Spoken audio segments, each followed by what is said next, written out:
This is Terry Bibo Knight. We are reading The Voyage of the Dawn Treader by C.S. Lewis, and we're on Chapter 6, The Adventures of Eustace. At that very moment, the others were washing hands and faces in the river and generally getting ready for dinner and a rest. The three best archers had gone up into the hills north of the bay and returned laden with a pair of wild goats which were now roasting over a fire. Caspian had ordered a cask of wine ashore, strong wine of Archenland, which had to be mixed with water before you drank it, so there would be plenty for all. The work had gone well so far, and it was a merry meal. Only after the second helping of goat did Edmund say, "Where's that blighter Eustace?" Meanwhile, Eustace stared round the unknown valley. It was so narrow and deep, and the precipices which surrounded it so sheer, that it was like a huge pit or trench. The floor was grassy, though strewn with rocks, and here and there Eustace saw black burnt patches like those you see on the sides of a railway embankment in a dry summer. About 15 yards away from him was a pool of clear, smooth water. There was, at first, nothing else at all in the valley, not an animal, not a bird, not an insect. The sun beat down, and grim peaks and horns of mountains peered over the valley's edge. Eustace realized, of course, that in the fog he had come down the wrong side of the ridge, so he turned at once to see about getting back. But as soon as he had looked, he shuddered.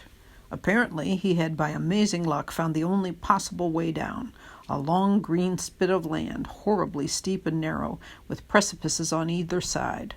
There was no other possible way of getting back. But could he do it, now that he saw what it was really like? His head swam at the very thought of it. He turned round again, thinking that at any rate he'd better have a good drink from the pool first. But as soon as he had turned, and before he had taken a step forward into the valley, he heard a noise behind him. It was only a small noise, but it sounded loud in that immense silence. It froze him dead still where he stood for a second. Then he slewed round his head and looked. At the bottom of the cliff, a little on his left hand, was a low dark hole, the entrance to a cave perhaps. And out of this 2 thin wisps of smoke were coming. And the loose stones just beneath the dark hollow were moving. That was the noise he had heard, just as if something were crawling in the dark behind them. Something was crawling. Worse still, something was coming out. Edmund or Lucy or you would have recognized it at once, but Eustace had read none of the right books. The thing that came out of the cave was something he had never even imagined. A long, lead-colored snout, dull red eyes, no feathers or fur, a long, lithe body that trailed on the ground, legs whose elbows went up higher than its back like a spider's, cruel claws, bat's wings that made a rasping noise on the stones, yards of tail, and the 2 lines of smoke were coming from its 2 nostrils. He never said the word dragon to himself, nor would it have made things any better if he had. But perhaps if he had known something about dragons, he would have been a little surprised at this dragon's behavior. It did not sit up and clap its wings, nor did it shoot out a stream of flame from its mouth. The smoke from its nostrils was like the smoke of a fire that will not last much longer. Nor did it seem to have noticed Eustace. It moved very slowly towards the pool, slowly and with many pauses. Even in his fear, Eustace felt that it was an old, sad creature. He wondered if he dared make a dash for the ascent. But it might look round if he made any noise. It might come more to life. Perhaps it was only shamming. Anyway, what was the use of trying to escape by climbing from a creature that could fly? It reached the pool and slid its horrible scaly chin down over the gravel to drink. But before it had drunk, there came from it a great croaking or clanging cry, and after a few twitches and convulsions, it rolled around on its side and lay perfectly still with 1 claw in the air. A little dark blood gushed from its wide-opened mouth. The smoke from its nostrils turned black for a moment and then floated away. No more came. For a long time, Eustace did not dare to move. Perhaps this was the brute's trick, the way it lured travelers to their doom. But one couldn't wait forever. He took a step nearer, then 2 steps, and halted again. The dragon remained motionless. He noticed, too, that the red fire had gone out of its eyes. At last he came up to it. He was quite sure now that it was dead. With a shudder, he touched it. Nothing happened. The relief was so great that Eustace almost laughed out loud. He began to feel as if he had fought and killed the dragon instead of merely seeing it die. He stepped over it and went to the pool for his drink, for the heat was getting unbearable. He was not surprised when he heard a peal of thunder. Almost immediately afterwards, the sun disappeared, and before he had finished his drink, big drops of rain were falling. The climate of this island was a very unpleasant one. In less than a minute, Eustace was wet to the skin and half blinded with such rain as one never sees in Europe. There was no use trying to climb out of the valley as long as this lasted. He bolted for the only shelter in sight, the dragon's cave. There he laid down and tried to get his breath. Most of us know what we should expect to find in a dragon's lair, but as I said before, Eustace had read only the wrong books. They had a lot to say about exports and imports and governments and drains, but they were weak on dragons. That is why he was so puzzled at the surface on which he was lying. Parts of it were too prickly to be stones and too hard to be thorns, and there seemed to be a great many round flat things, and it all clinked when he moved. There was light enough at the cave's mouth to examine it by, and of course Eustace found it to be what any of us could have told him in advance: treasure. There were crowns, those were the prickly things, coins, rings, bracelets, ingots, cups, plates, and gems.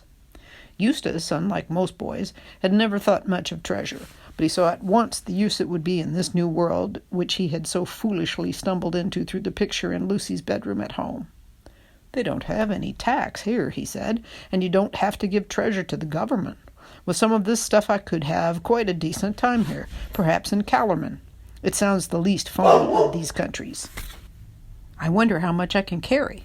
That bracelet now, those things in it are probably diamonds.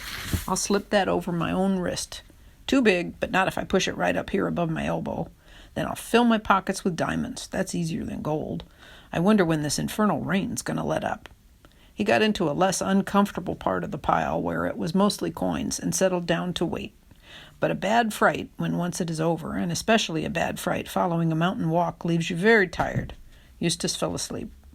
By the time he was sound asleep and snoring, the others had finished dinner and become seriously alarmed about him. They shouted, "Eustace! Eustace! Woo!" until they were hoarse, and Caspian blew his horn. "He's nowhere near, or he'd have heard that," said Lucy with a white face. "Confound the fellow," said Edmund. "What on earth did he want to slink away like this for?" "We must do something," said Lucy. "He may have got lost, or fallen into a hole, or been captured by savages." "Or killed by wild beasts," said Drinian. "And a good riddance if he has, I say," muttered Rents. "Master Rents," said Reepicheep, "you never spoke a word that became you less. The creature is no friend of mine, but he is of the Queen's blood, and while he is one of our fellowship, it concerns our honor to find him and to avenge him if he is dead." "Of course we've got to find him if we can," said Caspian wearily. "That's the nuisance of it. It means a search party and endless trouble. Bother Eustace." Meanwhile, Eustace slept and slept and slept. What woke him was a pain in his arm. The moon was shining in at the mouth of the cave, and the bed of treasures seemed to have grown much more comfortable. In fact, he could hardly feel it at all. He was puzzled by the pain in his arm at first, but presently it occurred to him that the bracelet which he had shoved up above his elbow had become strangely tight. His arm must have swollen while he was asleep. It was his left arm. He moved his right arm in order to feel his left, but stopped before he had moved it an inch, and bit his lip in terror. For just in front of him, and a little on his right, where the moonlight fell clear on the floor of the cave, he saw a hideous shape moving. He knew that shape. It was a dragon's claw. It had moved as he moved his hand, and became still when he stopped moving his hand. "Oh, what a fool I've been," thought Eustace. "Of course the brute had a mate. It's lying beside me." For several minutes he did not dare to move a muscle. He saw two thin columns of smoke going up before his eyes, black against the moonlight, just as there had been smoke coming from the other dragon's nose before it died. This was so alarming that he held his breath. The two columns of smoke vanished. When he could hold his breath no longer, he let it out stealthily.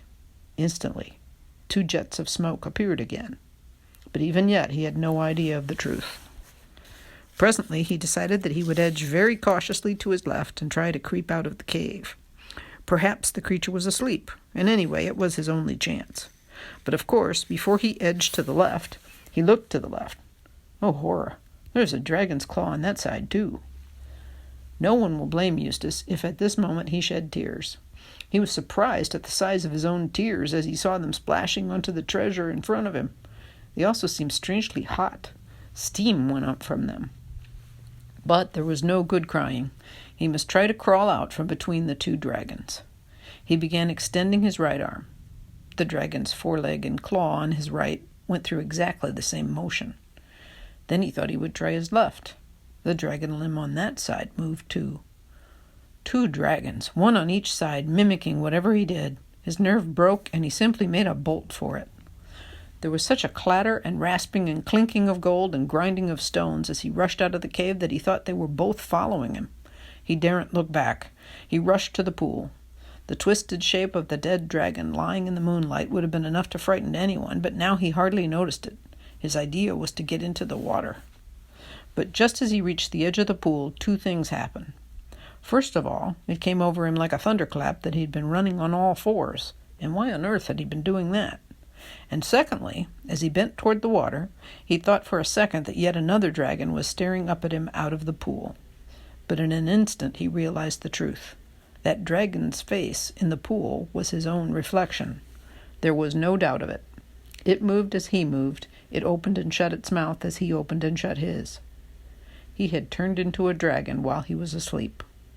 Sleeping on a dragon's hoard with greedy, dragonish thoughts in his heart, he had become a dragon himself. That explained everything. There'd been no 2 dragons beside him in the cave. The claws to right and left had been his own right and left claws. The 2 columns of smoke had been coming from his own nostrils. As for the pain in his left arm, or what had been his left arm, he could now see what had happened by squinting with his left eye. The bracelet, which had fitted very nicely on the upper arm of a boy, was far too small for the thick, stumpy foreleg of a dragon. It had sunk deeply into his scaly flesh, and there was a throbbing bulge on each side of it. He tore at the place with his dragon's teeth, but could not get it off. In spite of the pain, his first feeling was one of relief.